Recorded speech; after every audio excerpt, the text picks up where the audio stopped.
अस्सलाम वालेकुम। मैं Mohammed Riyaz Rangareddy minority chairman Congress party से आज यहाँ जलपल्ली में, जो कि इलेक्शन से पहले यहाँ के जो एमएलए हैं उनके फर्जंद कुछ नाजेबा अल्फाज हमारे पीसीसी के लिए बताए हैं और तकरीबन झूठ, बहुत सारे झूठ जो जलपल्ली के लिए उन्होंने बोले हैं। कई करोड़ों का हिसाब दे रहे हैं, इतना कर दिए काम, उतना कर दिया, सब बेकार बातें हैं। उन्होंने जितना 500 करोड़ 400 करोड़ ये सब कुछ नहीं हुआ काम। यहाँ के मुसलमानों को सब पता है।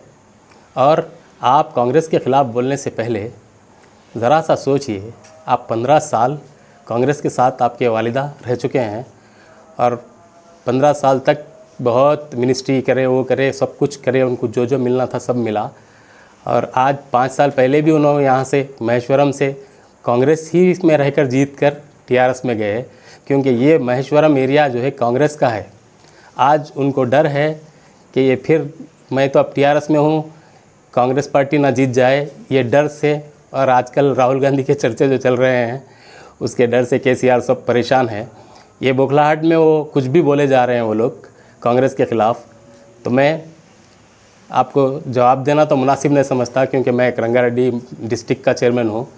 हमारा बच्चा बोलेगा आपको जलपल्ली का, आपको जवाब देगा कि आप क्या करें, आपको क्या मिला, कांग्रेस को मुसलमान किस तरह से चाहते हैं। यहाँ पर कोई एक भी मुस्लिम लड़का, एक भी मुस्लिम वोटर आपको टीआरएस को जिताना नहीं चाहता है।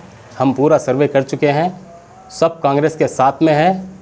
और आप बोल रहे हैं कि हम ये कर दिए, वो कर दिए। सबको पता है आप क्या करें, क्या नहीं है, कितने करोड़ सैंक्शन कराए, क्या क्या तख्तियाँ लगाए, क्या क्या काम हुआ, सब कुछ मुझे एक एक गली का पता है।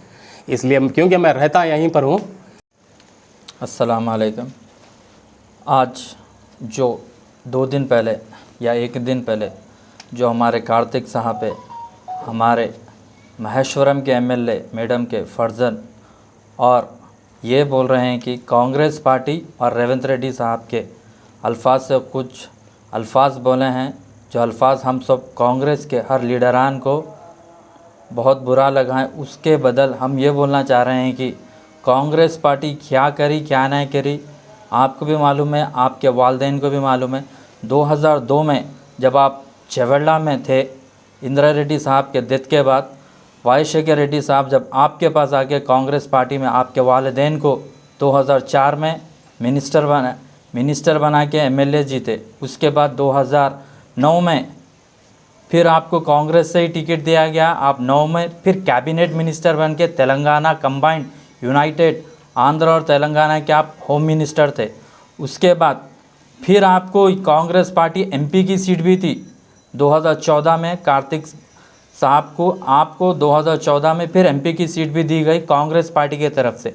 फिर 2018 में आपको, आपके वालिदैन को 2018 में कांग्रेस की सीट से देकर कांग्रेस के हम पूरे लीडरान मेहनत करके वो टाइम पर आपको जिताए, आपके वालिदैन को इख्तिदार में लेके आए। फिर क्या करे, डेवलपमेंट के लिए जलपल्ली महेश्वरम कॉन्स्टिटेंसी के डेवलपमेंट के लिए बोलकर वो कांग्रेस पार्टी को धोखा देकर टीआरएस बीआरएस में गई। जो बीआरएस पार्टी हम मुसलमानों को क्या करी, क्या नहीं करी, आप बोल रहे हैं। हमको तो ये दिखा कि 2014 से लेके 2023 तक टीआरएस पार्टी मुसलमान के साथ सिर्फ धोखा ही करी। कांग्रेस पार्टी ऐसी ही जमात है जो देश की आज़ादी से लेकर अब तक मुसलमान, हिंदुस्तान के 4 पिलर हिंदू, मुस्लिम, सिख, ईसाई को लेकर चली है। हमेशा ये नहीं देखी कि हिंदू है। और आप कल के ये भी अल्फाज है कि 6 गारंटी कार्ड, 6 गारंटी दिए। 6 गारंटी कार्ड खाली हिंदुओं के लिए नहीं दिए, खाली ईसाई के लिए नहीं दिए, खाली किसी मज़हब के लिए नहीं दिए। 6 गारंटी कार्ड पूरे हिंदुस्तान, पूरे तेलंगाना के पब्लिक, 4.5 करोड़ पब्लिक जो है उनके लिए दिया गया, ना कि मेरे लिए, ना कि आपके लिए, हम सबके लिए दिया गया। जिससे वो 6 गारंटी से हम सब इस्तेफ़ादा उठा सकते हैं, हम सब वो गारंटी को लेकर चल सकते हैं। और बीआरएस पार्टी क्या नहीं करी, बीआरएस पार्टी हमेशा मुसलमान को पीछे से धोखा दी। कैसे धोखा दी, जब हिंदुस्तान का 370 एक्ट कश्मीर का है, उसके अंदर भी टीआरएस पार्टी सीधा सेंट्रल गवर्नमेंट बीजेपी को सपोर्ट करी।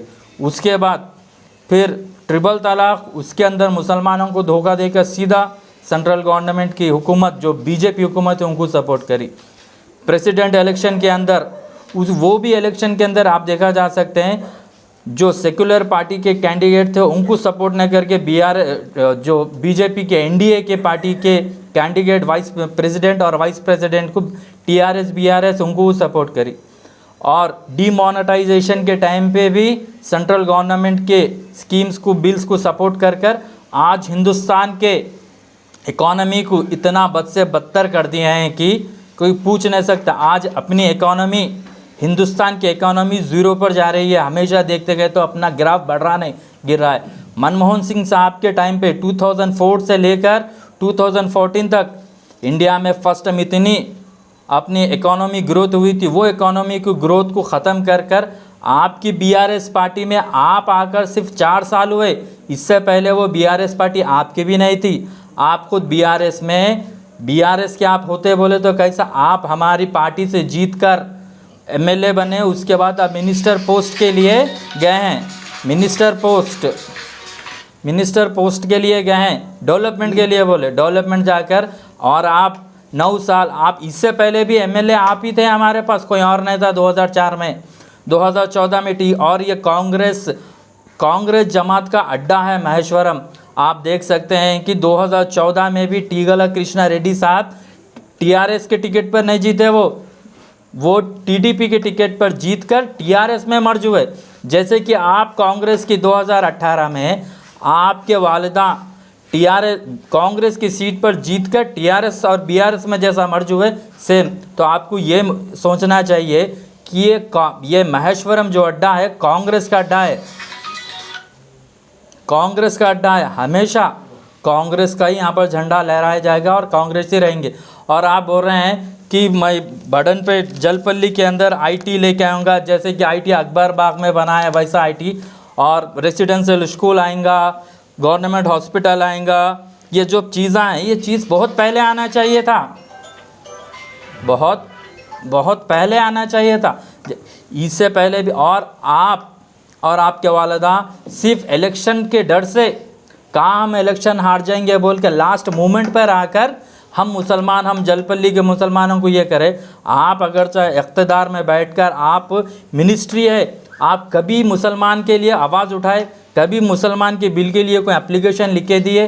कुछ नहीं लिख के दिए। जलपल्ली म्यूनसिपलिटी के अंदर, महेश्वरम के अंदर जलपल्ली म्यूनसिपलिटी, उसके अंदर 4 या 5 गवर्नमेंट स्कूल से जो भी हालत बद से बदतर है। आप जाकर देख सकते हैं कि यहाँ पर कोत्तापेट में एक स्कूल है, एराकुंडे में एक स्कूल है, जलपल्ली में एक स्कूल है। वो स्कूल्स की हालत देखिए। और आप मुसलमान को हम रेसिडेंशियल स्कूल दे रहे हैं, मुसलमान को आप रेसिडेंशियल स्कूल क्या गवर्नमेंट लैंड से ख़रीद कर दे रहे हैं आप, वो भी हमारी वक्फ प्रॉपर्टी के ऊपर ही। टीआरएस हुकूमत, बीआरएस हुकूमत हमारी प्रॉपर्टी लेकर हमारे ऊपर बटन डालकर ये बोल रही है कि हम तुम्हारे को दान में नहीं दे रहे हैं, आप हमारी चीज़ हमारे को दे रहे हैं। हमारे बच्चों का मुस्तकबिल कब की बनना था, आज बन रहा हो मुस्तकबिल के लिए। और एक चीज़, और आप क्या बोल रहे हैं रेवंत रेड्डी साहब को 2018 में कौन लेके आए? आप ही लेके आए। आपके वालिदा, आप लोग और आपके अलायंस पार्टी MIM सब बात करके जब आप लोग टीआरएस में लेके आए, टीडीपी से हमारी कांग्रेस पार्टी में लेके आके मर्ज कराए, हम लेके आके नहीं मिलाए। और रेवंत रेड्डी साहब आरएसएस बैकग्राउंड के लीडर नहीं होते, उनके एजुकेशन पीरियड में उन्होंने ABVP विंग के अंदर एक वो यूनियन, एक स्टूडेंट यूनियन, जैसा NSU एक कांग्रेस के अंदर यूनियन है, वैसे ही यूनियन एक स्टूडेंट यूनियन के अंदर उन्होंने भी वन ऑफ द मेंबर थे। उसके अंदर कोई गलत बात नहीं है, मैं भी रह सकता हूँ। कोई भी स्टूडेंट विंग्स के टाइम पे अलग रहता, जैसे कि अब उन्होंने RSS के है बोल के आपके पास सबूत कुछ है नहीं, सिर्फ यही बोल रहे हैं कि ABVP के रहने से उन्होंने RSS बैकग्राउंड है। RSS बैकग्राउंड नहीं होते, आप भी अच्छा नॉलेज लिए। RSS बैकग्राउंड रहते तो आप ही उनको लेके आए, आपके पहले दोस्त हैं। उसके बाद हमारे पास पार्टी में आने से पहले कोई RSS ये कोई जमात से वाबस्ता नहीं है, उनके एजुकेशन के टाइम पे जो थे। अब और आप क्या बोल रहे हैं हम इतना डेवलपमेंट करें, उतना डेवलपमेंट करें। अभी आपको डर ये है कि जलपल्ली म्यूनसिपैलिटी में हम इतना कर दिए, ये काम करा दिया। अब जलपल्ली म्यूनसिपैलिटीज़ में मैं कहीं गलियों में गया तो लोग क्या बोल रहे हैं, खाली भाई ऊपर रोड डाल दिए, अंदर अभी तक हमारे को ड्रेनेज की लाइन नहीं है, वाटर लाइन नहीं है। वो डेवलपमेंट सिर्फ दिखाने का, 1 साल पहले तो डेवलपमेंट हुआ, उतना ही आपको दर्द और हमारी जो परेशानी मालूम रहती थी। तो जलपल्ली में जो इतने दिन पहले कोई मरे, जो बच्चे गिर के एक्सीडेंट से अंदर जो मर गए, उनको कुछ करने का नहीं है, खाली शो पुटअप चल रहा है जलपल्ली म्यूनसिपैलिटी में, महेश्वरम के अंदर। और महेश्वरम में आपको उतना ही मुसलमान का दर्द है। उस्मान नगर को आप साफ़ करिए, उस्मान नगर का जो तालाब है उसको आप, हमारे पास है गणेश इनक्लेव बडनपेट म्यूनसिपैलिटी का जो एरिया आता है, वहाँ पर आपका अलगू है, वो अलगू खोल के सीधा आप बालापुर के पेद्दा चेरू में ले आके मिलाइए। आपको कौन रोक रहा है उससे? कोई भी नहीं रोक रहा। अलगू के ऊपर आप देख सकते हैं, वहाँ का आप अगर चाहे पानी छोड़ेंगे तो वो पानी पूरा खाली होकर बालापुर का पेद्दा चेरू में आएंगे, पेद्दा चेरू से होते हुए गुर्रम चेरू में जा सकता। ऑलरेडी कितना की पानी आ रहा है, आप खोल के एक SNDP नाला बना के छोड़िए, वो नहीं होता, खाली बातें करना होता, हम ये डेवलपमेंट कर दिए, हम वो डेवलपमेंट कर दिए। डेवलपमेंट हमारा नहीं करे आप, आपका, आपके घर का, आपके वालिदा का डेवलपमेंट करे।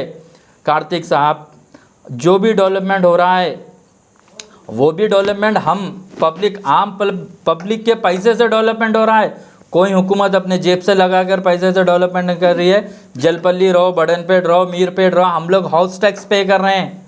हाउस टैक्स वो भी आज इलेक्शन से 1 साल पहले आप इलेक्शन हार जाने के डर से निकलकर 1 साल से रिबन काट लेते हुए ये डेवलपमेंट वो डेवलपमेंट दिखा रहे हैं। 4 साल से कुछ डेवलपमेंट नहीं हुआ। और आप जब भी जीतते हैं, जीते तक ही मुसलमान आपको याद रहते हैं, जीतने के बाद भूल जाते हैं। और आज अपन नरसिम्हा रेड्डी साहब को बोल रहे हैं, नरसिम्हा रेड्डी साहब आपके 2018 के इलेक्शन में जलपल्ली म्यूनसिपैलिटी से 11 से 12 हज़ार वोट दिलाए उन्होंने, घूम के आपके लिए मेहनत करके। आपके पार्टी के कुछ लीडर्स बोल रहे हैं वो तालाब के पास, उस्मान नगर के तालाब के नीचे नरसिम्हा रेड्डी साहब की ज़मीन है। तो हम खुद नरसिम्हा रेड्डी साहब के पास जाएंगे, उसके बाद में बात करेंगे। हम नरसिम्हा रेड्डी साहब से पूछकर आपको कैनाल बनाने के, SNDP नाला बनाने का भी रास्ता देंगे, उनको साथ में ठहरा के रास्ता बनाएंगे अपन। आप जैसा हम एक कांग्रेस पार्टी के कार्यकर्ता आपको बोल रहे हैं, आप भी वैसे आगे बढ़ के काम कराइए। तो जब बोल सकते हैं मुसलमानों का दर्द है, आपको मुसलमानों के लिए कुछ कर सकते हैं आप, सिर्फ बात करने से नहीं होता। TRS BRS पार्टी हमेशा मुसलमानों के साथ धोखा करी है और हमेशा धोखा करी है। और TRS को खुद NDA में ज्वाइन करते हुए थोड़े दिन पहले नरेंद्र मोदी साहब निज़ामाबाद के एक पब्लिक मीटिंग के अंदर बोले कि TRS के प्रेसिडेंट और हमारे तेलंगाना के CM साहब जाकर उनको शॉल पहनाकर कि साहब मेरे बेटे को नेक्स्ट चीफ मिनिस्टर बनाना है, मेरी मदद करिए, मैं इलेक्शन के बाद NDA में मर जाता हूँ। तो आप ही बोलिए कि हिंदुस्तान का प्राइम मिनिस्टर ये बोल रहा है, तो अब सच्चाई क्या है, सच्चाई क्या नहीं है, वो आपके चीफ मिनिस्टर को मालूम है, आपकी जमात के लोगों को मालूम है। मगर कांग्रेस जमात देश की आज़ादी से लेकर अब तक सबको साथ लेके चलिए, आगे भी साथ लेके चलने वाली है। और आपके तेलंगाना में जितने भी अलायंस TRS के साथ अलायंस पार्टी है, सिर्फ वो भी मुसलमानों का मजाक उड़ाया जा रहा है, मुसलमानों के साथ खेला जा रहा है। मुसलमान वोट नहीं होता किसी का, मुसलमान वोट बैंक नहीं है। मुसलमान बोले तो एक अलग चीज़ है। मुसलमान हमेशा सच्चा और ईमानदारी के साथ साथ देता है। कुछ चंद लीडरान, बिकाऊ लीडरान की वजह से हमारी कांग्रेस पार्टी भी बदनाम हो रही। आपके पास भी कुछ ऐसे लीडर होंगे जो आपकी पार्टी को बदनाम कर रहे होंगे, वैसे ही लीडरों से। और आने वाले 2023 में इंशाअल्लाह महेश्वरम कॉन्स्टिटेंसी के अंदर, महेश्वरी कॉन्स्टिटेंसी के अंदर कांग्रेस का झंडा लहराएगा। और महेश्वरम कॉन्स्टिटेंसी ले लीजिए, हमेशा कांग्रेस पार्टी का अड्डा है, कांग्रेस पार्टी ही रहेंगी, या कांग्रेस पार्टी ही चलेंगी। जय हिंद, जय कांग्रेस।